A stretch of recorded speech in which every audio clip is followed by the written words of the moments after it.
noola kastoo ku nool dunida ayaa leh hab dhaqameed iyo hab fikir kala duwanaansho balse bini'aadanka afar qodob oo ku wada siman yahay u baahan yahay oo ka maarmayn ayaa jira qofka wuxuu u baahan yahay afar qodob haddii uu helo afartaas wuxuu noloshiisa ka gaarayaa guul weyn oo muuqata lambarka koowaad qofka wuxuu u baahan yahay ammaan dhan walba lambarka labaad qofka wuxuu u baahan yahay xornimo joogto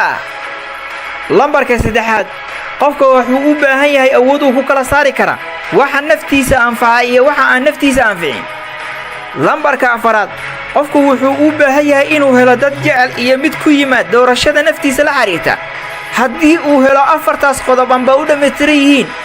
nolosha guul weyn ayuu xaqiijin karaa noolaha bini'aadanka inaad ifahanteen ayaa filaya waad mahadsantihiin dhammaantiin